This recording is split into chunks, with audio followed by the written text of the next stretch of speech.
Hello everyone, this is Ron from iTech Legion, and these days it seems that pretty much every big name in PC gaming peripheral manufacturing is out there to create their own mechanical gaming keyboard. Don't make a mistake of thinking that Gigabyte is one of these bandwagon jumpers, however, since as early as 2008 they've had their own K8000 Ghost gaming mechanical keyboard, complete with additional macro keys and fully mechanical key switches. Of course, these offer a lot more durability compared to the membrane-based gaming keyboards, and also in terms of functionality, having additional macros provides you a lot of flexibility when it comes to gaming. And the latest addition is the Osmium mechanical gaming keyboard. You see the box here is quite big, can't even fit it in the frame. We'll take a look at what's inside this box and what you can find inside whenever you buy one from the store.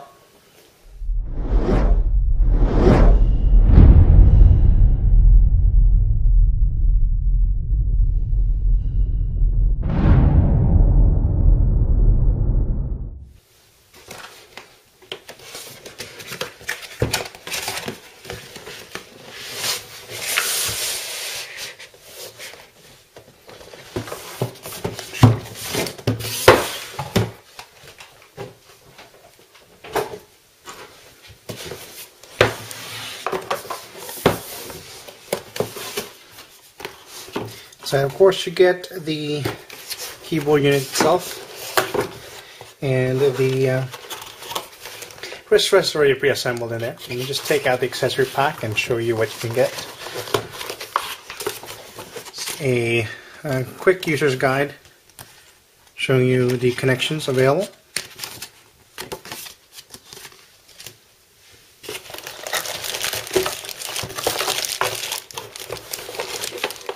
The unit itself, and put that aside for a bit. With accessories, you get a key puller, and you also get replacement keycaps here. See the Gigabyte specific AIVA logo, and essentially 4 of these.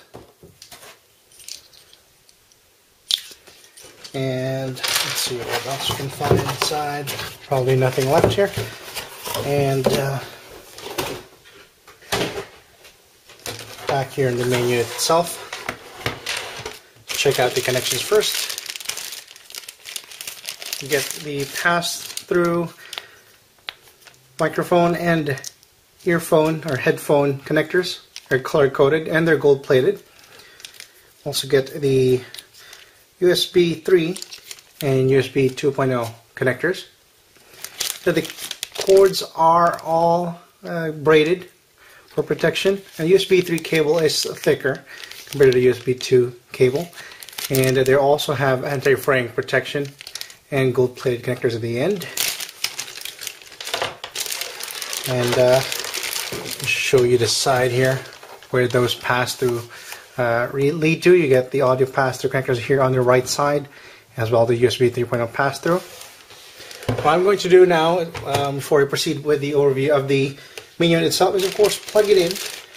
I'm going to be trying it out, and as I'm showing you the outline, I will tell you what my experience was using the Gigabyte AIVA Osmium keyboard.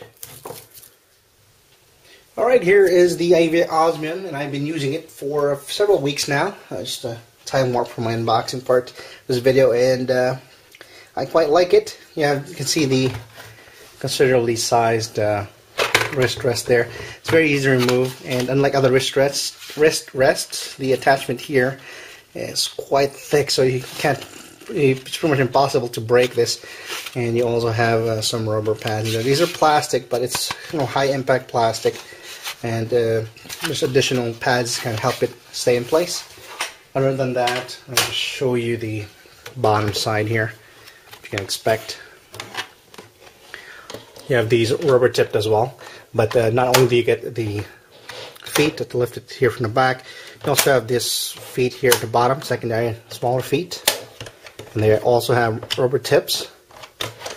Just basically flip that, and you get a very good high rise angle.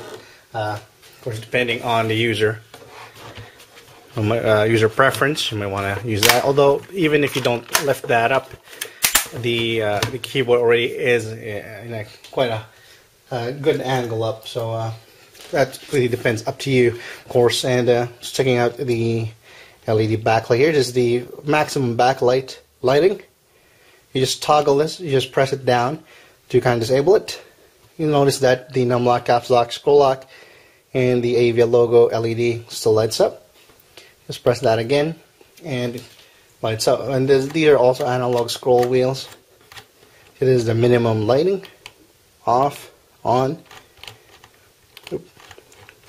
and the maximum again. It's not too overpowering. It's perfect. It's not in terms of lighting. It's not completely too bright that it will light up your room. Although you can see there that the Avia logo has a breathing effect by default. You can disable that through the software. And this also doubles as a macro key toggle.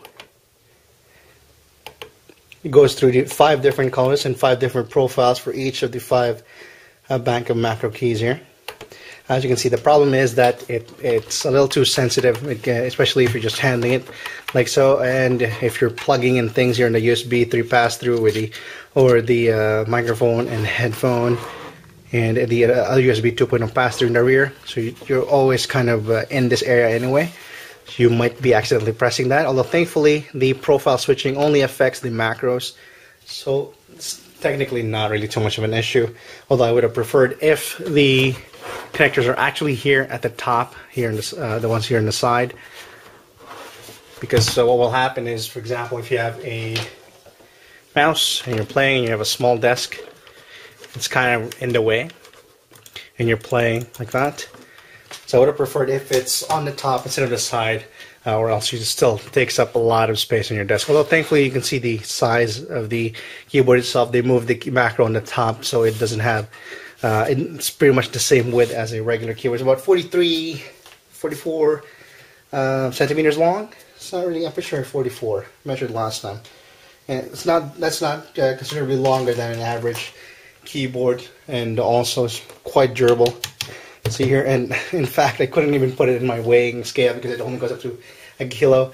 I believe this weighs quite considerably. I believe the spec says 1.5 kilos, and you also have the analog switch here for the volume control, and the multimedia keys are secondary function keys accessed through the F1 to F4 buttons. You hold the FN key here in place of the right hand Windows key. Of course, you can only do that with 2 hands. You can only, it's hard to reach with 1 hand there.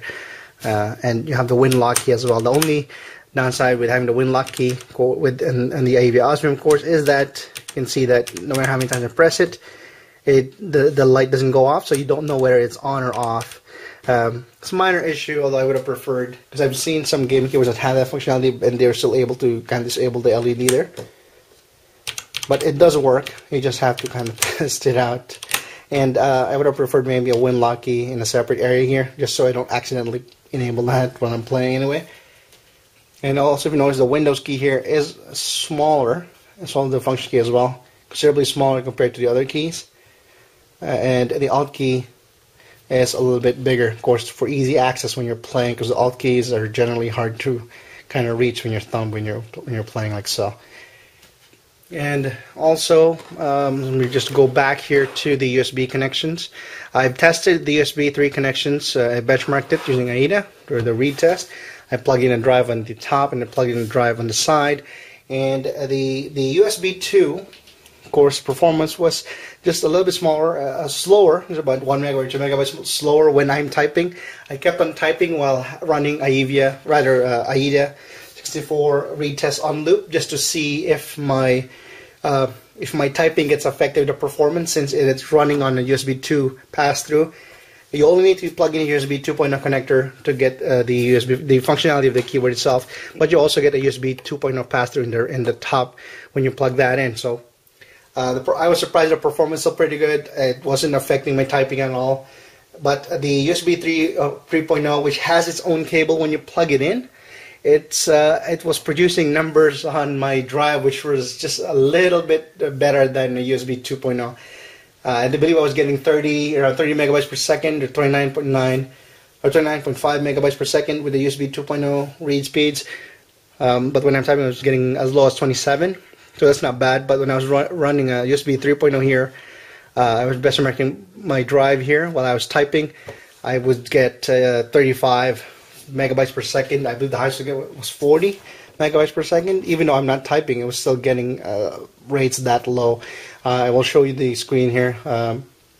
What I got when I plugged in that drive directly to my USB 3 port, the same port that I plugged in the pass-through. So you're seeing that it is the USB 3 connection that is on the pass-through here that was slowing down. But no matter, because as long as it doesn't affect the actual performance of the drive itself, I would rather sacrifice performance of that USB 3.0 drive. And it's still a nice addition that you have two USB pass-throughs there, even though the USB 3 is not as fast as it could be. And what else have I shown here? It's in the front, just the basic plain area there, and have the Gigabyte Ghost logo here on the left side. Other than that, some people probably find the macro position here at the top not ideal, since it's kind of harder to access when you're moving around compared to like here on the side. When you have your macros typically here on the left side, you can still move while kind of using your thumb to reach the macros here. And here at the top, you kind of have to let go of the position. So it all comes down to preference. Also, I would have preferred if the switch here for the macro isn't very sensitive. Although I like the fact that it's color-coded, so you still know where you are, what macro bank you're using, like macro profile. So if you do accidentally press it most of the time, it doesn't. You can still toggle. Although you can only cycle through if you're in the fifth, for example. Yeah, and you press it accidentally, you have to cycle to several more profiles to switch again. And also, if you need to see the software, there were some bugs with it, but I was really impressed with their macro recording capability. It was quite powerful. One of the best macro recording I have ever seen in any gaming keyboard, and I'm struggling on deciding what to give the Gigabyte Aivia Osmium keyboard. It's really close to Editor's Choice Award. Because just from my preference, the Cherry MX Brown, I like that they're offering a Cherry MX Brown as well, not just red. Also, the fact that the LED is just perfect, and none of the keys are actually membrane based. They're all mechanical, even the keys here. So let me just show you the function keys here. They're all Cherry MX Brown, and even the function keys there, or the macro keys there. You can see that they're all mechanical keys. So they didn't try to cut costs with that. The build quality is also very good, and the surface is textured, so it doesn't no reflective surface, so it's no annoying glare, or it doesn't attract unwanted kind of fingerprints. This is the most annoying thing about some keyboards. And also they included some extra keycaps. Just a minor nitpick here. I would have preferred, if you notice the keycaps they provided, they're kind of just random icons. I suppose they're either Windows replacement or macro replacement.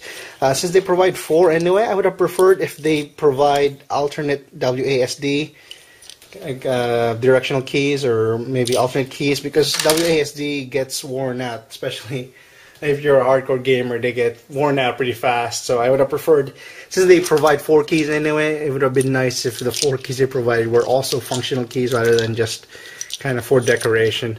Other than that, it's really close to Editor's Choice. If only the USB 3 performed flawlessly, or just a little bit better, more performance, even if it was just maybe twice the performance it got.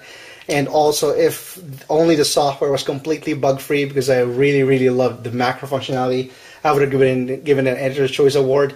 But I have to give it a Gold Award, just because after I tallied all the score, it was really close, but unfortunately it's not up there yet. But still, quite a solid piece of gaming keyboard here, and this alternative out there.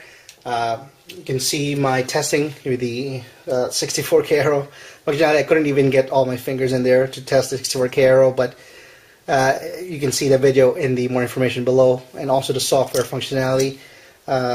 You can see how well the macro recording is, and also how well the performance is with the anti-ghosting and the rollover key functionality. Well, anyway, that's pretty much it. Once again, a gold award. And this is Ron from Hi-Tech Legion signing out. And you can read the rest of the review, my opinion, on the click on the link below. Also, leave questions or comments.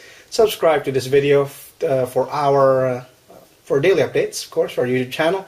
And tweet at us at twitter.com/hightechlegion.